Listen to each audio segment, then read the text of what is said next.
अस्सलाम वालेकुम दोस्तों, मेरा नाम है मकसूद। आप देख रहे हैं वर्ल्ड एक्सप्लोरेशन। दोस्तों, 12 जून 2025 की सुबह एयर इंडिया की फ्लाइट AI 171 अहमदाबाद से लंदन रवाना हुई। 242 लोग ख्वाब, उम्मीदें और नई जिंदगी की तलाश में आसमान पर बुलंद हो रहे थे। ये परवाज मौत के अंधेरों में डूब गई। आखिर ऐसा क्या हुआ? टेक्निकल खराबी, पायलट की गलती या कंपनी की लापरवाही? आज हम इस हादसे का हर पहलू, हर मुमकिन वजह और हर छुपी हकीकत आपके सामने रखेंगे। 12 जून 2025 को अहमदाबाद एयरपोर्ट से एयर इंडिया फ्लाइट AI 171 ने दोपहर 1:38 पर परवाज की। मौसम बिल्कुल साफ था और टेक्निकल रिपोर्ट्स के मुताबिक कोई बैरूनी खतरा मौजूद नहीं था। लेकिन जैसे ही जहाज ने रनवे छोड़ा और फिजा में बुलंद होना शुरू किया, सिर्फ 30 सेकंड के अंदर अंदर सूरत हाल खराब होना शुरू हो गई। जहाज आमतौर पर टेक ऑफ के दौरान मखसूस तरतीब के तहत फ्लैप्स और लैंडिंग गियर इस्तेमाल करता है ताकि ज़्यादा लिफ्ट पैदा हो और जहाज बआसानी बुलंदी हासिल कर सके। लेकिन इस परवाज में दो मुमकिना टेक्निकी खामियां पेश आई। फ्लैप्स ये जहाज के परों के ऐसे हिस्से होते हैं जो टेक ऑफ और लैंडिंग के दौरान बाहर निकलते हैं ताकि ज़्यादा लिफ्ट पैदा हो और जहाज आहिस्ता रफ्तार पर भी फिजा में रह सके। तहकीकात में शुबा जाहिर किया गया है कि या तो फ्लैप्स मुकम्मल तौर पर सेट ही नहीं हुए थे या टेक ऑफ के दौरान गलती से अंदर खींच लिए गए। नतीजा ये निकला कि जहाज के परों पर लिफ्ट कम पैदा हुई। इस कमी की वजह से जहाज को मतलूबा बुलंदी हासिल करने में शदीद दुश्वारी पेश आई। लैंडिंग गियर का नीचे रह जाना, ये जहाज के नीचे मौजूद वो पहिए होते हैं जो टेक ऑफ के बाद आमतौर पर अंदर खींच लिए जाते हैं ताकि एयर ड्रैग कम हो। लेकिन इस परवाज में लैंडिंग गियर अंदर ना जा सके और बाहर ही रहे। इसकी वजह से जहाज पर इजाफी ड्रैग हवा की मुज़ाहमत पैदा हुई। लिफ्ट पहले ही कम थी, इस पर ड्रैग ज़्यादा हो गया। नतीजतन जहाज की रफ्तार कम होती चली गई और वो एरोडायनेमिक स्टॉल का शिकार हो गया, यानी वो रफ्तार खो बैठा जो फिजा में बुलंद रहने के लिए ज़रूरी होती है। प्रतीक जोशी एक भारतीय सॉफ्टवेयर इंजीनियर थे जो गुज़िश्ता 6 साल से लंदन में मुकीम थे। बरसों की जदोजहद के बाद इन्हें वीज़ा मिला ताकि वो अपनी बीवी और 3 बच्चों को लंदन बुला सके।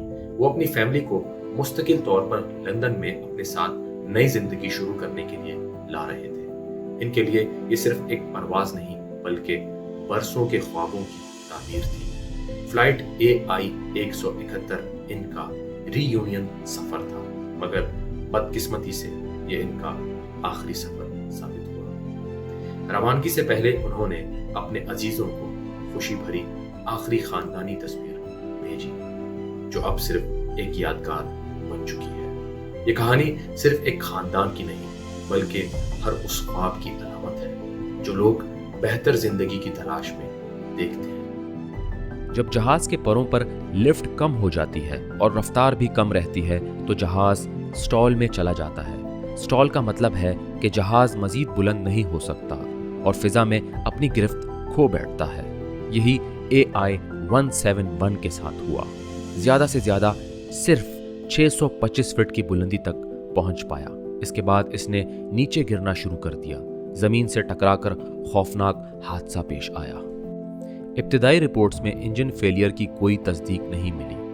दोनों इंजन बज़ाहिर सही काम कर रहे थे। इसका मतलब है कि मसला ज़्यादातर जहाज के कंट्रोल सिस्टम्स, फ्लैप्स और गियर के सेटिंग में था। हादसे के बाद तफ्तीश के दौरान जहाज के ब्लैक बॉक्स यानी परवाज का रिकॉर्ड करने वाले आलात को तलाश कर लिया गया है। ब्लैक बॉक्स में 2 अहम रिकॉर्ड मौजूद होते हैं। फ्लाइट डाटा रिकॉर्डर ये जहाज की परवाज के तमाम अहम तकनीकी अदाद व शुमार को महफूज करता है, जैसे जहाज की रफ्तार कितनी थी, कितनी बुलंदी पर था, फ्लैप्स किस पोजीशन पर थे, लैंडिंग गियर अंदर गया या नहीं, इंजन्स की कारकर्दगी कैसी थी, थ्रस्ट ताकत कितनी लग रही थी। कॉकपिट वॉइस रिकॉर्डर ये पायलट और को पायलट की आपस की गुफ्तगू और कॉकपिट में होने वाली हर आवाज़ को रिकॉर्ड करता है। इसमें पायलट की बातचीत, कंट्रोल टावर से गुफ्तगू, मुमकिना अलार्म या वार्निंग्स, अमले का रद्द-ए-अमल, ये दोनों रिकॉर्डर्स तहकीकाती टीम को असल हकीकत तक पहुंचने में बहुत मदद फराहम करते हैं।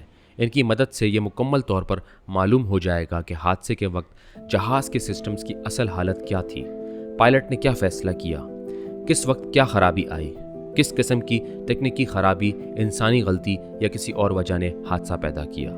اس بلیک باکس کے مکمل تجزیے کے بعد ہی آخری اور مکمل رپورٹ جاری کی جائے گی جو بتائے گی کہ یہ حادثہ کیوں پیش آیا۔ دوستوں، اس حادثے کی بنیادی وجہ پائلٹ کی ممکنہ غلطی یا جہاز کے کنٹرول سسٹم میں خرابی بنی۔ ٹیک آف کے فوراً بعد فلیپس کا صحیح نہ ہونا اور لینڈنگ گیئر کا اندر نہ جانا، دونوں عوامل نے جہاز کو اتنی لفٹ نہیں دی کہ وہ محفوظ بلندی تک جا سکتا۔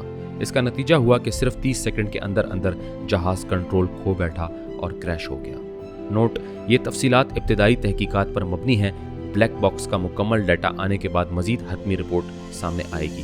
دوستوں، فضائی سفر بظاہر ایک عام سی چیز لگتی ہے۔ ہم بورڈنگ کارڈ لیتے ہیں، نشست پر بیٹھتے ہیں، جہاز اڑتا ہے اور منزل تک پہنچ جاتا ہے، لیکن ان پردوں کے پیچھے انجینئرنگ کے ہزاروں پیچیدہ نظام، سینکڑوں ٹیکنیکی چیکس اور ہر لمحہ ذمہ داری کا بوجھ موجود ہوتا ہے۔ پرتیک جوشی اور ان کے خاندان کی یہ داستان ہمیں ایک تلخ سبق دیتی ہے کہ انسان کی چھوٹی سی غلطی، سسٹم کی معمولی سی خرابی یا چند سیکنڈز کی لاپرواہی درجنوں گھروں کو ویران کر سکتی ہے۔ ایک طرف پرتیک کی برسوں کی جدوجہد تھی، بہتر مستقبل کے خواب تھے، لندن میں اکٹھا ہونے کی خوشی تھی، اور دوسری طرف صرف چند منٹوں کے اندر سب کچھ ختم ہو گیا۔ اس حادثے کے متاثرین صرف مسافر نہیں تھے، یہ خواب تھے، یہ تمنائیں تھیں، یہ بچوں کی معصوم ہنسی تھی، یہ والدین کی دعائیں تھیں، یہ ایک نئے سفر کی